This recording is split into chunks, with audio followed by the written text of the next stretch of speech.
The snow was falling gently outside the Anderson family mansion as I stood in the lavish foyer, holding a homemade apple pie. My mother-in-law, Victoria Anderson, looked at my offering like it might bite her perfectly manicured nails drumming against her designer dress. Really, Emma? Store-bought would have been better. She didn't even try to hide her disdain. Behind her, my husband James shifted uncomfortably, suddenly very interested in his expensive loafers. I'd spent hours baking that pie, following my grandmother's recipe. But of course, nothing I did would ever be good enough for Victoria Anderson, who considered anything homemade hopelessly common. And that dress, she circled me like a shark scenting blood. I thought we discussed the dress code for our family Christmas Eve dinner. My simple green dress had cost a month's worth of careful saving. Not that Victoria would understand the concept of budgeting, not with her husband Thomas's banking fortune supporting her every whim. I think Emma looks nice, my sister-in-law, Rachel offered weakly, but quickly fell silent under her mother's glare. Nice isn't what we do here, Victoria snapped. The Rockefellers are joining us tonight. The governor's family will be here. We have standards to maintain. I caught my reflection in one of the many gilt-framed mirrors. At 32, I looked younger than Victoria's Botox 60, but apparently that didn't matter when you were wearing last season's dress from a department store. Where's your jewelry? Victoria demanded. Surely James has bought you something suitable by now?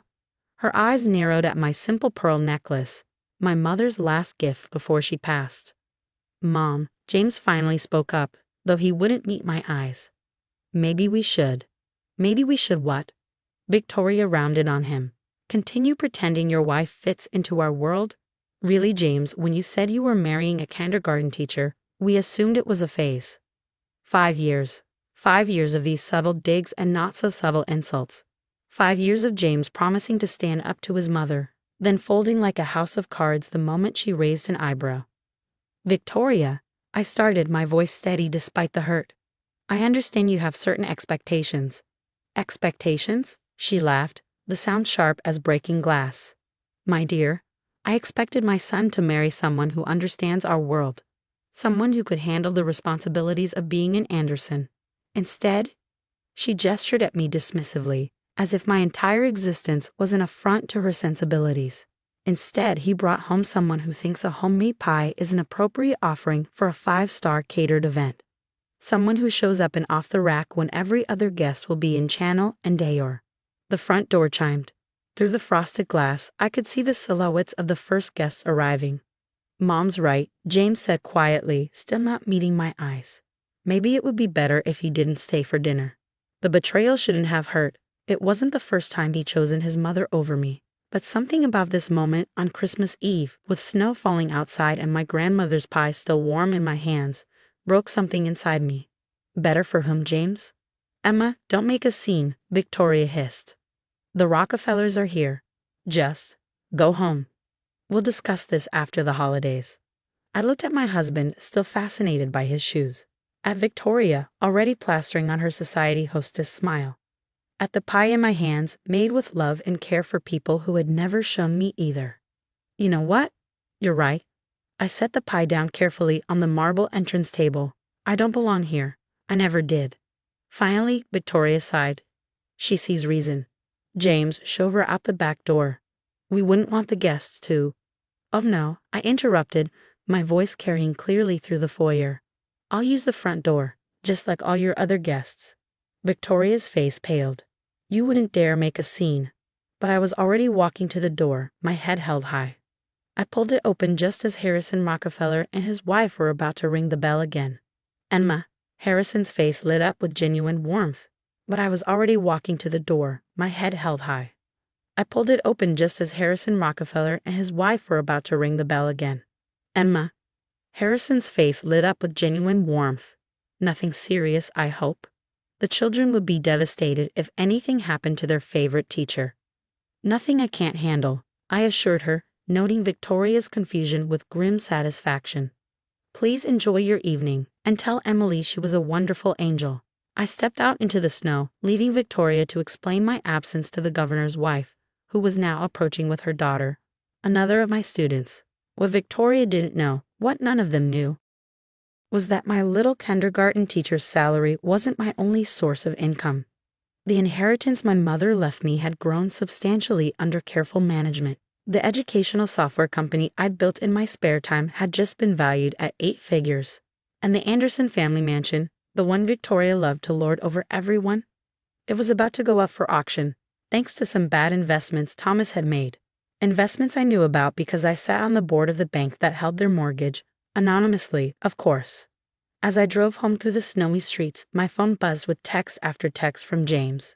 "Mom didn't mean it. Come back. We can talk about this tomorrow."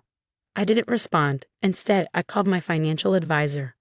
"John, remember that property we discussed? I think I'm ready to make a move on it." Because Victoria was right about one thing. I didn't belong in their world. I was about to own it. 2 months after that Christmas Eve disaster, I sat in my lawyer's office reviewing the final paperwork for the auction.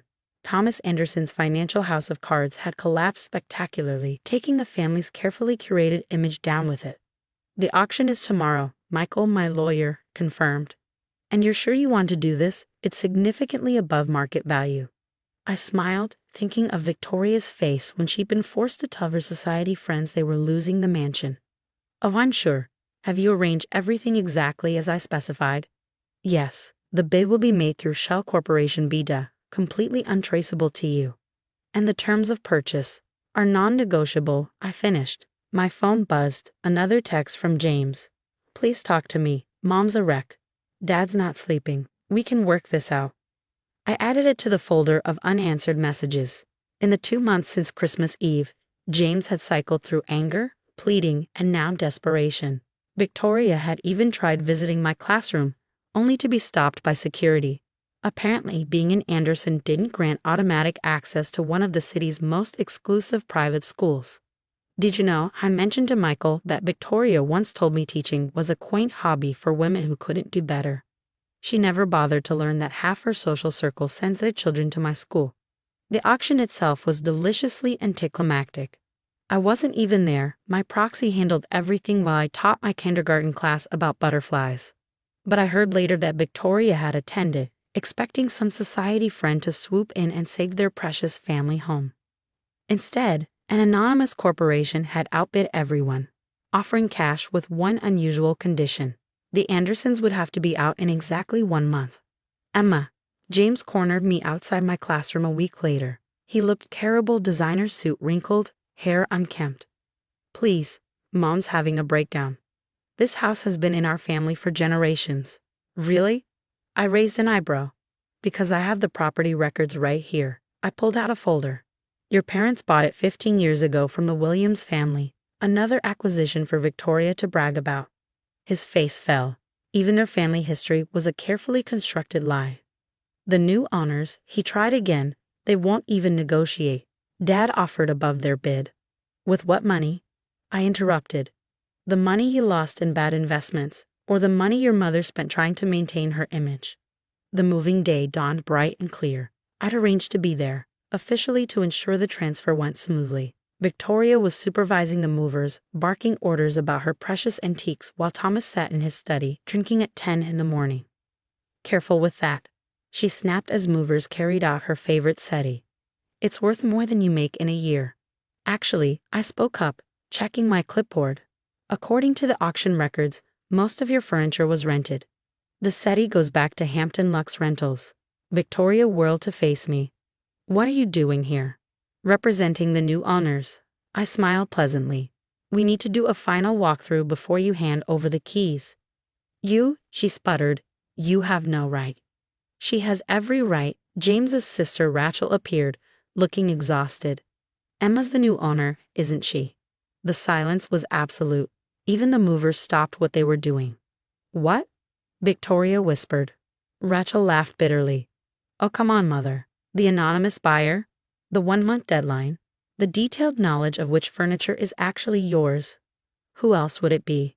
I didn't confirm or deny, just kept checking items off my list. "Impossible." Victoria shook her head. "She's a kindergarten teacher. She makes nothing." Actually, Rachel continued, "I did some research after Christmas. Emma's educational software company, it's worth millions. That little classroom you mocked, it's where half the city's elites send their children. And that homemade pie you rejected, The one she learned to make from her grandmother, Evelyn Montgomery.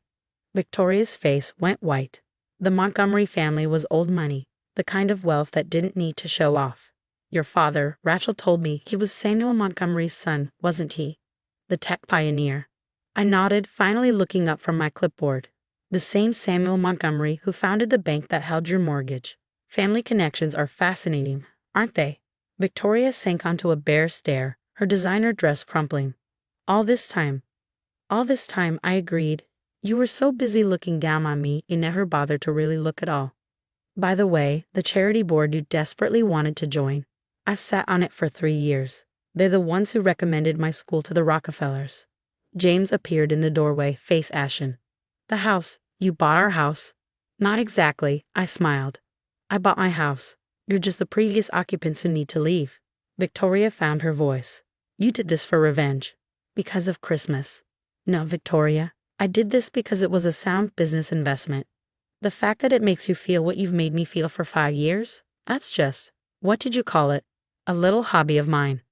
I walked through the house, now empty of their rented furniture and false pretenses. My heels clicked on the marble floors that now belonged to me. Oh, I turned back.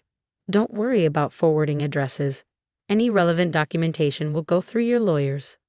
Documentation. Thomas spoke for the first time, emerging from his study. Yes, the divorce papers, for one. James staggered. Divorce? Did you really think I'd stay after Christmas? After 5 years of watching you choose their approval over our marriage? Consider this my parting gift. A lesson about judging people by their appearance. Victoria tried one last time. The governor's wife, the Rockefellers, they'll never accept you after this. You mean like they didn't accept me at Emily Rockefeller's birthday last week? Or at the governor's education fundraiser? Face it, Victoria, you're the one who doesn't fit in anymore. I held out my hand. The keys, please. Hours later, after they'd all gone, Victoria to her sister's guest house, Thomas to a smaller condo, James to wherever failed husbands go, I stood in the empty foyer, the same foyer where, 2 months ago, they tried to make me feel small. My phone buzzed with a text from Rachel. For what it's worth, you were always too good for this family. I smiled, thinking of Victoria's face when she realized who really held the power. Of James finally understanding what he'd lost. Of Thomas learning that old money isn't always obvious money. The mansion would make a wonderful children's hospital wing. The paperwork for the donation was already being drawn up. The Elizabeth Montgomery Children's Center, named after my mother, would serve families regardless of their ability to pay. And the foyer where Victoria had rejected my homemade pie, it would become a welcoming area where no one would ever be made to feel less than worthy. Because sometimes the best revenge isn't just buying someone's house. It's turning their monument to exclusion into a sanctuary of inclusion.